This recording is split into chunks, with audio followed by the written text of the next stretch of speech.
All right, we're going to start with the 4 threes this time. Be truthful, be honest, be kind. Always remain curious, always be responsible, always keep learning. Be on time, do what you say please and thank you.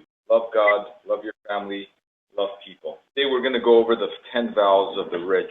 So I would say 25 or 30 years, maybe 25. I've been starting my year off always with written goals. And last year, one of the goals I wrote down was to podcast quite often, and I wanted to take my family, my kids are growing, and I wanted to instill this habit of continuously learning and going to seminars and investing back into their minds. So I booked a trip early in the year, and it was a 3-day trip, and it was in San Diego. It was called Mastermind Summit, and there was some really incredible speakers, and there was some really good content. Some of the content I got here, I've actually read in a book, but I also got it from the seminar, because most of what we learn, guys, is a lot of times it's repetitive, said in different ways, but it's repetitive. So I wanted to bring this message back to everybody here, because I think this is going to change your lives, it's going to change your thinking, and it's going to help you become one of the 99 millionaires that, I'm on a mission to create. And this is the 10 vows of the rich.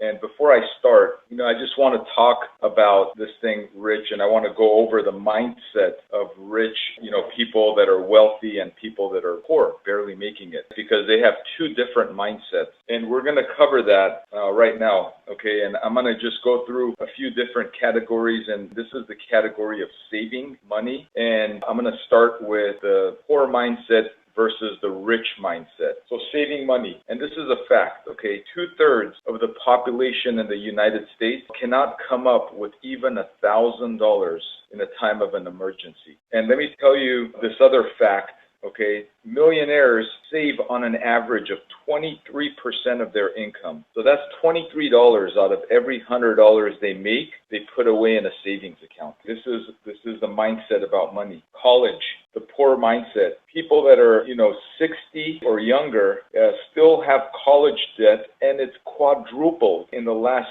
10 years. In the last decade, college debt has gone up 4 times, quadrupled, because the poor mindset likes to take loans on everything. And here's the rich mindset. 1 out of 3 fund their own college debt. They pay off their own college debt. They actually work at night while they pay for the schooling they're going to in the daytime. And this is the difference between college debt. Credit cards. 90% of the poor mindset carries a large balance or some kind of balance on their credit card where they're making payments on it. 5% of the rich carry a balance on their credit cards. They both use credit cards, but the rich actually pay it off at the end of the month, but the poor keep a balance because they end up buying more than they actually pay for, and they carry it on and pay minimum payments. It's on credit cards. Self-made. Okay, 90% of poor people think millionaires inherited their money. 90% think that their money came from an inheritance.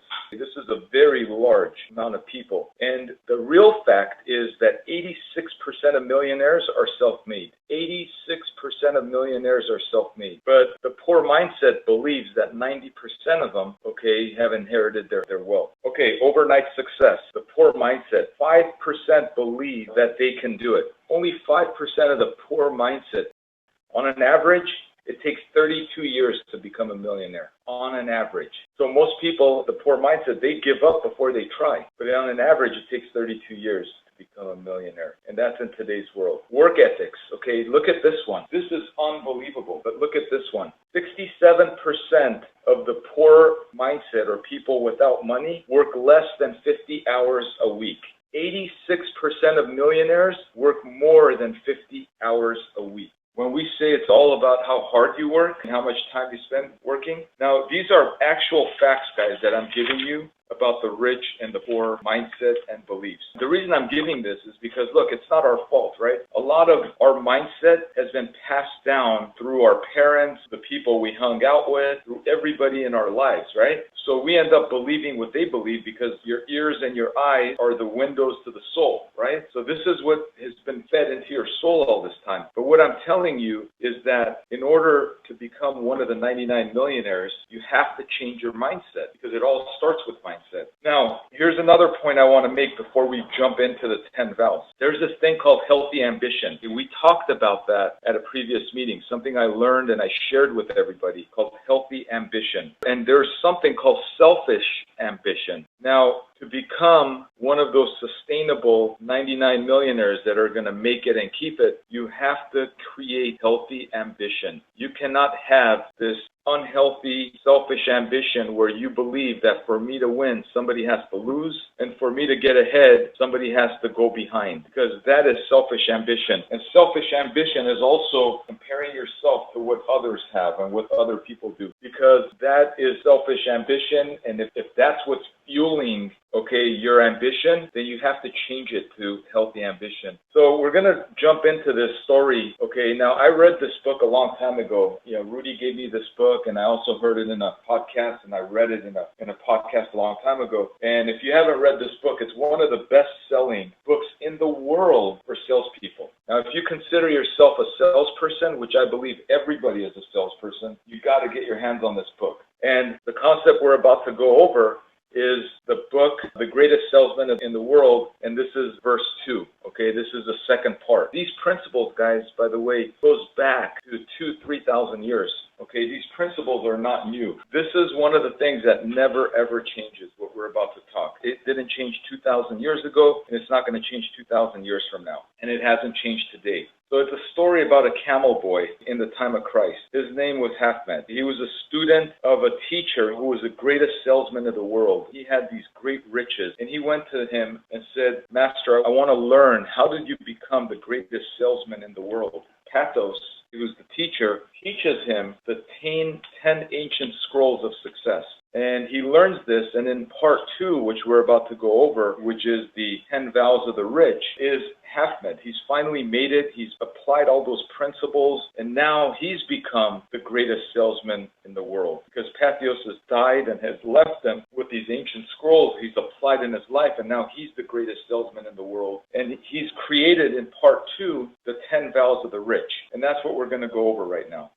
And here's vow number 1. Never again will I pity or belittle myself. And this is number 1. Never again will I pity or belittle myself. The greatest enemy in this world to you, guess who it is? You are the greatest enemy to yourself because of the self-talk and the self-pity that you have on yourself. And we all do this, It's not only you, it's me as well. I've gotten into times where I felt like my problems were so big, all I wanted to do is go put my head underneath my blanket and just stop, do nothing, and just pity myself. Poor me. Why did this happen to me? And let me tell you that self-pity is the acid which eats holes in happiness.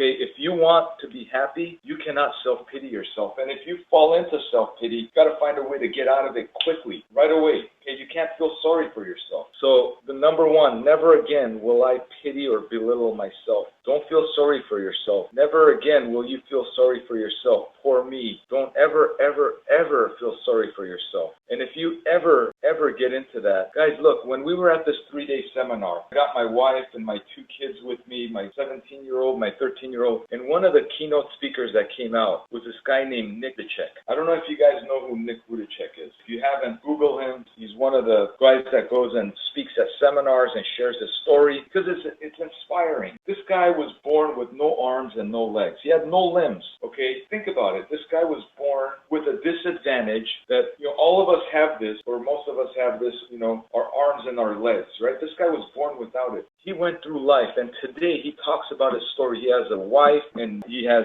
2 kids, and he talks about traveling the world with his family, and he's getting paid, guys. He goes and talks to some of the highest ranked people in the world. And his average hour and a half, 2-hour talk, he gets paid anywhere from $50,000 to $100,000 for an average of an hour and a half. And he does this, and he travels the world talking to people, encouraging them. Don't ever give up. Don't ever feel sorry for yourself. Look at me. I don't have arms and I don't have legs. I don't feel sorry for myself. Nobody ever feels sorry for themselves. And this guy really hit it home that self-pity, guys, is the acid that's going to burn holes in happiness. So do not self-pity yourself. Number 2, never again will I greet dawn without a map. There's this book called The 7 Habits of Highly Successful People. And here's a statistic I want to share with you. 289% of people are more likely to become a millionaire who have a to-do list. If you have a daily to-do list, you have almost a 300% chance of becoming a millionaire, more than the person that doesn't have a daily to-do list. And what does that say? Plan, guys,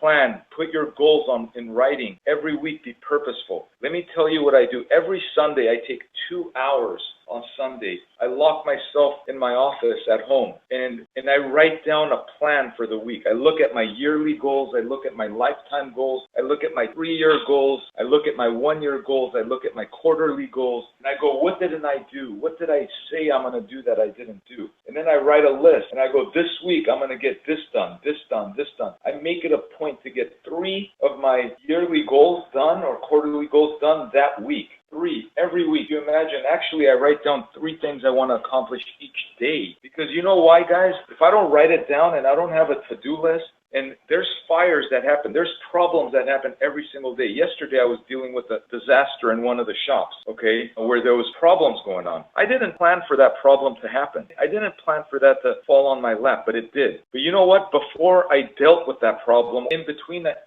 dealing with that problem, I got 3 of my goals done. I accomplished 3 of my goals that day. And if you go through the day without having goals, a purposeful plan, and all you do is chase fires or wait for fires to fall on your lap, you will not become one of the 99 millionaires. What did we do? We gave everybody a list, right? We gave everybody a sheet that fill this out. How many jobs do you visit a day? Write down your goals. Send it to us. Every day, send it. Accountability is the greatest thing in the world, where you tell someone you're going to do something, now you're accountable to doing it, because if you don't, then your word is on the line, right? One of the people that are doing it, I know 100% that this person is a millionaire. He became a millionaire by doing it. We're going to go into number 3. Okay, guys, take 2 hours. Think about what you want to accomplish. Believe that you can actually get it done. Because if you believe it, you will achieve it. And if you write it down and you actually put it in front of you, a to-do list, and I would put it right there on a post-it note, right on the dashboard of your van. So you can actually have it there and it could be in front of you. Number 3, never again will I be disagreeable to a living soul. This book that I read called The Millionaire Next Door, the number 1 key to success is to get along with other people. Number 1 key to success in this book that every single millionaire had in common was getting along with other people. Getting along with other people, meaning that you don't disagree with people. You don't go in there and argue with them or try to prove them wrong. Even if you don't believe what they're telling you is correct, you don't belittle them by going in there and debating with them and telling them, no, you're wrong. This is the way it should be done and all of this. You've got to get along with people, guys. Respect for others. What does our values say? One of our values is respect. And what does that mean? Meaning that you're respectful to the other person. You don't argue with them. So in the book, The Millionaire Next Door, number 1 key for success, common trait that every single millionaire in that book, story in that book, had in common was that they all believed the number 1 key to success was getting along with other people. Number 4, I will always seek the seed of triumph in every adversity. And what is the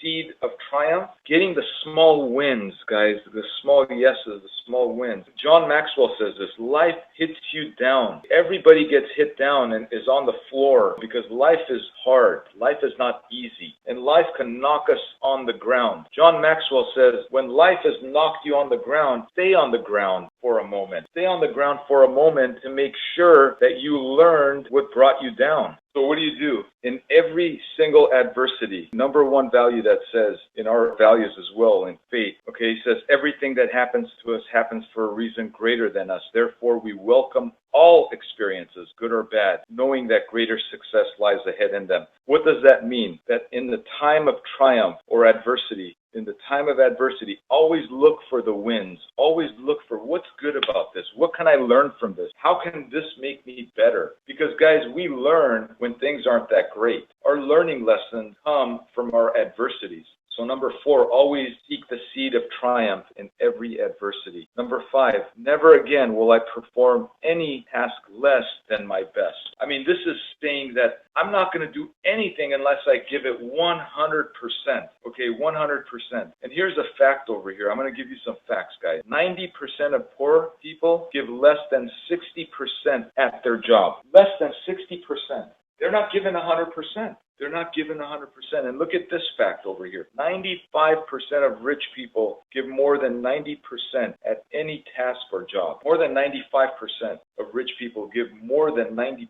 That means that they're almost 10 out of 10. They're trying harder. So never again will I perform any task less than my best. When we say give it your all on every call, we're talking about it doesn't matter where you are, guys. Do not divert from the system. Always take the steps and the options. Never ever pre-assume that this customer doesn't deserve the best service I could give them, because you will be surprised that the one that you give up on might be the one that was going to say yes, that was going to turn into that sale. Number 6, I will always throw my whole self into the task at hand, which means that I will give it 100% again. I will throw my whole task, whole self at the task at hand. You got to focus on what's in front of you. I want to tell you a quick story about Tech 229. And you guys probably heard of this story. There was a time I did a ride-along with one of the techs. This is many, many years ago. And when we left, when we got out of his van, I was there to learn from the guy. I wasn't there to teach him, guys.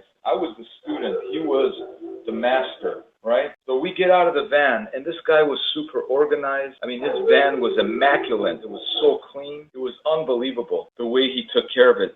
So we pull up in front of a customer, and the guy opens the van. He gets out. He opens up the back, takes out a cone, puts it outside on the driver's side because that's the street side. Then he taps the bumper, and then he walks to the customer's house. And I'm in the back of the van watching him do this, right? So we walk up and we go to the house, and we didn't have enough time to have a conversation. But I remembered this guy did this. And then we finished the job. We ended up doing like a $2,000-$3,000 service call. We changed some angle stops, did some toilet repairs, whatever. We walked out of there, 3-4 hours later with $3,000. And we walked back to the van. So he opens up the back to put the cone back in, and he taps the bumper again. So we get in the truck. I go, dude, what's that tap into the bumper deal? I go, is that like your lucky tap? Is that what it is? He goes, no, John, I've been doing this for many years, and I learned a long time ago that my problems today, I can't take into the house when I'm with the customer, because if I do, it's going to affect how I treat them. It's going to affect how much money I make.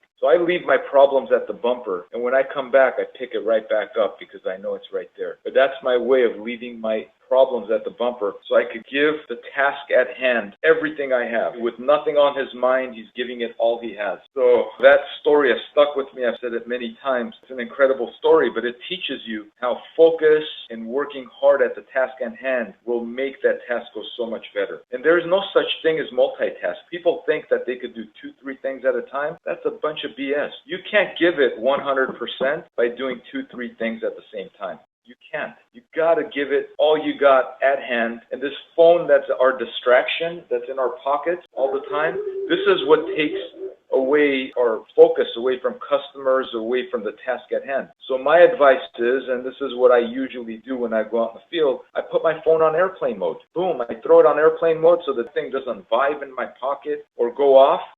I do the thing I have to do with the customer, and then I go back to the truck, I turn it right back on. And bloop, all those messages come right back into my phone.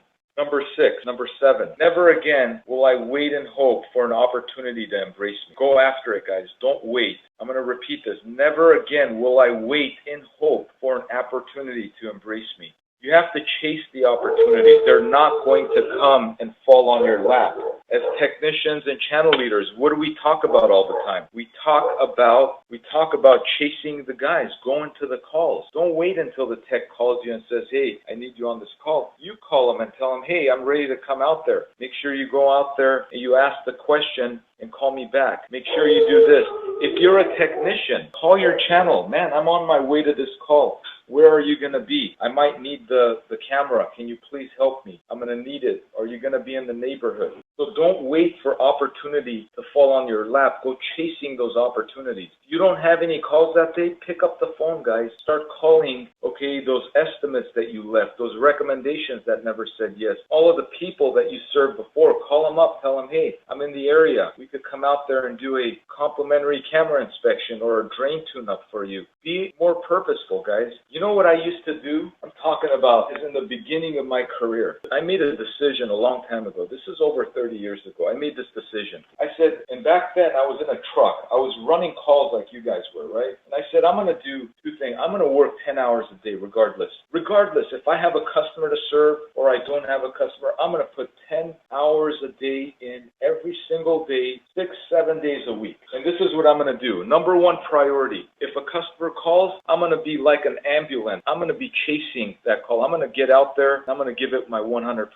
If I don't have a call that day, I'm going to go get me a call. Okay, I'm going to go get me a call. And you know what I was doing? I was knocking on doors. I was passing out door hangers. I'm going to go get me a call. I don't care. I was getting on the phone. I was calling people. I was out there passing my card out going, hey, I'm in the neighborhood. I'm between calls. If you need a plumber, give me a call. I was out doing this. I was doing this all day long. There was 3 days I didn't have a call. In 3 days, I worked 30 hours those 3 days trying to get a call. I mean, this is what I'm talking about, guys. I wasn't waiting for it to come to me. I was going after it. I'm telling you, you got to do the exact same thing, guys. You got to leave your boots on. Don't take it off. Don't go in front of the TV or in front of your phone and get out there and work, because opportunity is not going to fall on your lap. You got to chase opportunity. Number 8, I will examine each night my deeds of the fading day. So at the end of the day, guys, you got to recap on what happened that day. Right before you go to bed, you got to think about how your day went. What went good? What went right? What went wrong? What are you going to change the next day? How are you going to make it better? You got to think about that, guys. You got to think about that. You got to, at the end of the day, you have to figure out what happened. You got to analyze your day. I have a journal. I journal my wins and I journal my learning. I journal everything I'm going to change. When something goes wrong, I journal. In my journal, this went wrong and this is what I'm going to change about how I handle that situation. And today, because I journal and I write it down, because your dominant arm is connected directly to your brain, guys, connected right to your brain. Because I journal, I learn more, I apply more. Okay, my memory gets better. I don't make the same mistakes twice, even though sometimes I still do, but I'm a work in progress as well. And we call it progress, not perfection. But you have to examine what went right, what went wrong, and what you're going to change the next day. Number 9, what infirmity have I mastered today? What teaching have I mastered today? What task, what thing have I mastered today? What passion opposed? What temptation resisted? What virtue acquired? Let's talk about what you mastered. I talk about continuing to do the same thing over and over again. And believe this fact, guys, that most people change careers at least 6 to 7 times in their lives. They change careers 6 to 7 times in their lives. They never become a master at one thing because they're too busy looking for something else. I was bagging groceries when I was 15. I was making juices at a Holiday Health Spa when I was 16. And at 17, I got into plumbing. This is my 3rd career, but my first 2 I got out of the way when I was a teenager. And I didn't want to bag groceries for the rest of my life, so I got that one out of the way quickly. And I didn't want to make juices for the rest of my life, so I got that one out of the way quickly as well. But the one that stuck with me was plumbing. And what did I do? I stuck to it day after day, day after day. I said, this is what I'm going to be a master of. I'm going to be a master in plumbing, not the best plumber in the world, but today my goal is to lead plumbers, to help plumbers become millionaires.